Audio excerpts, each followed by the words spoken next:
بسم اللہ الرحمن الرحیم اللہم صلی علی محمد وعلی آل محمد وبارک وسلم وصلی علیہ۔ حضور صلی اللہ علیہ وسلم کی سیرت طیبہ شوہروں کے لیے بھی نمونہ ہے اور بہترین نمونہ ہے۔ اللہ سبحانہ و تعالیٰ قرآن کریم میں شوہروں کی رہنمائی کے لیے سب سے پہلے جو حکم ارشاد فرماتا ہے وہ ہے وَعَاشِرُوهُنَّ بِالْمَعْرُوفِ، کہ تم اپنے گھر والیوں کے ساتھ معروف یعنی اچھے طریقے سے رہو۔ اپنے گھر والوں کے ساتھ اچھے طریقے سے رہنے سے مراد یہاں پر یہ بھی ہے کہ آپ ان کے ذمے کا کوئی بھی آپ پر حق بنتا ہے اس کو اچھے طریقے سے ادا کریں۔ اور اس معاملے میں سب سے زیادہ اہمیت جس چیز کو دی جانے کی آج کل ضرورت ہے وہ ہے مہر کی ادائیگی۔ مہر کی وہ رقم جس کی ادائیگی پر شوہر نے نکاح کے انعقاد اور ایجاب و قبول کے وقت رضامندی کا اظہار کیا تھا، وہ رقم اگر معجل ہے تو شوہر کو سب سے پہلے اس رقم کو ادا کرنا ضروری ہے۔ اور اس کے بعد جتنے دوسرے فرائض ہیں، ضروریات ہیں، مثلا کھانا کھلانا ہے، آپ کو لباس دینا ہے، مکان کی فراہمی ہے، اور اگر آپ کی اہلیہ کا تعلق اس خاندان سے ہے جہاں ان کے پاس گھر کے ملازم تھے اور آپ دے سکتے ہیں، ملازم ان کو مہیا کر سکتے ہیں، تو اس ملازم کی فراہمی ہے۔ یہ سارے وہ حقوق ہیں جن کو آپ خوش دلی سے ادا کریں۔ ایک حق اور اس کی ادائیگی یہ ہوتی ہے کہ آپ جان چھڑائیں۔ آپ نے کسی کو یعنی اہلیہ کو کھانا دیا، اور کھانا دینا ایسے ہی تھا گویا کہ آپ نے جان چھڑائی، آپ نے کھانا پھینک دیا۔ کھانا دیتے وقت آپ کے چہرے پر تحقیر اور تذلیل کے اثرات تھے، تو ایسا کھانا دینا یا ایسی ضرورت کو پورا کرنا نہیں ہوگا۔ اس لیے اس بات کا خیال رکھیں، دھیان رکھیں کہ آپ کی اہلیہ آپ کی زندگی کے سفر کی رفیق کار ہیں، شریک کار ہیں، ساتھی ہیں، آپ کی دکھ کی ساتھی ہیں، درد کی ساتھی ہیں، غم کی ساتھی ہیں، خوشی کی ساتھی ہیں۔ اور جس طرح ساتھیوں کے ساتھ رویہ خوش دلی کے ساتھ کا ہوتا ہے، ویسا ہی گھر والوں کے ساتھ بدرجہ اولا اچھا ہونا چاہیے۔ اور اسی لیے حضور علیہ الصلوۃ والسلام نے فرمایا، ایک دینار وہ ہوتا ہے جو اللہ کی راہ میں دیا جائے، ایک دینار وہ ہوتا ہے جسے صدقہ کیا جائے، اور ایک دینار وہ ہوتا ہے جس کو دے کر کے کسی غلام کی گردن اور اس کی غلامی سے اس کو آزادی دلوائی جائے۔ اور پھر فرمایا کہ ایک دینار وہ ہوتا ہے جو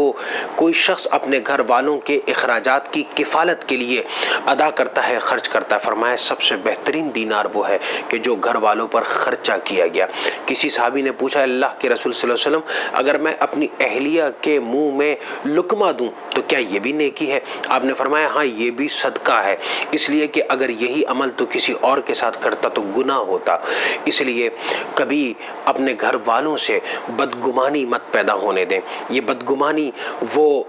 رستہ ہے، وہ دروازہ ہے جو دوسرے تمام کے تمام شیطانی وساوس اور خیالات کے لیے گیٹ بن کر کے کھلتا ہے، اور اس کے بعد گھر والوں کے ساتھ نفرت، بغض، حسد، یہاں تک کہ دشمنی اور رقابت کا سلسلہ شروع ہو جاتا ہے۔ زندگی میں کبھی دل اور دماغ میں شیطان گھس کر کے بدگمانی پیدا کرنے کی کوشش بھی کرے، کسی نے دل میں وسوسہ ڈال دیا ہے، کسی نے شیطانی کوئی خیال ڈالنے کی کوشش کی، تو سب سے پہلے اللہ سے پناہ مانگی جائے شیطان کے وساوس سے۔ اس کے بعد آرام سے، سہولت سے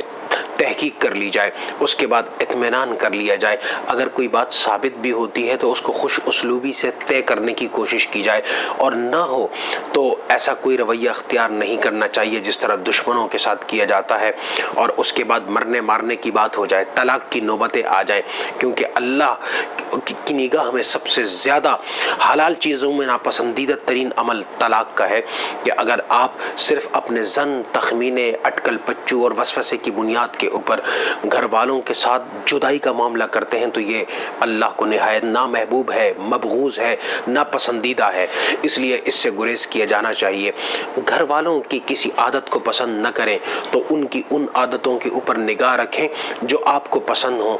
انسان ہے، بعض جگہ اس کی ایکسپرٹیز ہوتی ہیں، مہارتیں ہوتی ہیں، بعض جگہ نہیں ہوتی۔ جو چیز آپ چاہتے ہیں اس میں اتنی مہارت نہ بھی ہو تو ان چیزوں کی طرف نظر اور نگاہ رہے جہاں پر آپ خود وہ کام نہ کر سکتے ہوں، لیکن گھر والے آپ کے لیے اس کام کو بہتر طریقے سے سر انجام دینے کی کوشش کر رہے ہیں۔ کوشش یہ کریں کہ آپ عبادات کے حوالے سے، دینی معاملات کے حوالے سے گھر والوں کو آگاہ بھی کریں، ان کی تعلیم اور تربیت کا انتظام بھی کریں، ان کا تعلیم کے سیکھنے کے لیے ضروریات کو فراہم کرنے کی بھی کوشش کریں، کیونکہ جتنا گھر والی تعلیم کے معاملے میں، تربیت کے معاملے میں اچھی اور پختہ اور زیرک ہوں گی، اتنی ہی اولاد کی تربیت پر بھی اس کا بہت اچھا اثر پڑے گا۔ آپ خود عبادت کرتے ہوں، گھر والوں کو بھی عبادت کرنے کا حوصلہ دیجئے اور ان کو اس راہ کی طرف لگائیے۔ حدیث میں تو یہاں تک آتا ہے کہ فرائض تو اپنی جگہ پر، اگر کوئی نوافل یعنی تہجد کی نماز پر اپنے گھر والوں کو جگا دے تو حضور علیہ الصلوۃ والسلام نے ارشاد فرمایا ایسا شوہر اور ایسی بیوی دونوں اللہ کی نگاہ میں اتنے محبوب بن جاتے ہیں کہ اللہ تعالیٰ ان کو ذاکرین کی صف میں شامل کر دیتا ہے۔ گھر والوں کو ستانے سے گریز کریں، پریشان کرنے سے گریز کریں، ان کے لیے مشکلات کو کھڑی کرنے سے گریز کریں۔ زبان، بیان، لب و لہجہ سب کو اتنا خوبصورت، اتنا پسندیدہ، اتنا نرم، اتنا محبت، شائستگی والا ہونا چاہیے کہ وہاں نفرت کا کوئی گزر نہ ہو، وہاں سب و شتم، گالم گلوچ کی کوئی بات نہ ہو، بات بات پر لڑائی اور جھگڑے نہ ہوں، چھوٹی چھوٹی باتوں کو بڑھا کر کے پہاڑ یعنی رائی کو پہاڑ بنانے والی بات نہ ہو، معمولی سی کوئی بات ہو اس سے کوئی بہت بڑی ہیبت ناک چیز بنا کر کے اور تفرقہ اندازی یعنی پورے کے پورے فیملی کے شیرازی کو بکھیرنے والی بات نہ ہو۔ اللہ کے رسول صلی اللہ علیہ وسلم کو یہ بات کہیں زیادہ پسندیدہ ہے کہ گھر والوں کے درمیان محبت ہو، اور اس محبت کا نمونہ اور اس محبت کی مثال اسی وقت قائم ہو سکتی ہے جب ہم اپنے تمام دنیاوی اور دینی کاموں میں حضور صلی اللہ علیہ وسلم کے اعمال اور سنتوں کی اتباع کریں۔ اللہ تعالی ہمیں اس کی توفیق عطا فرمائے، آمین۔ وما علینا الا البلاغ المبین۔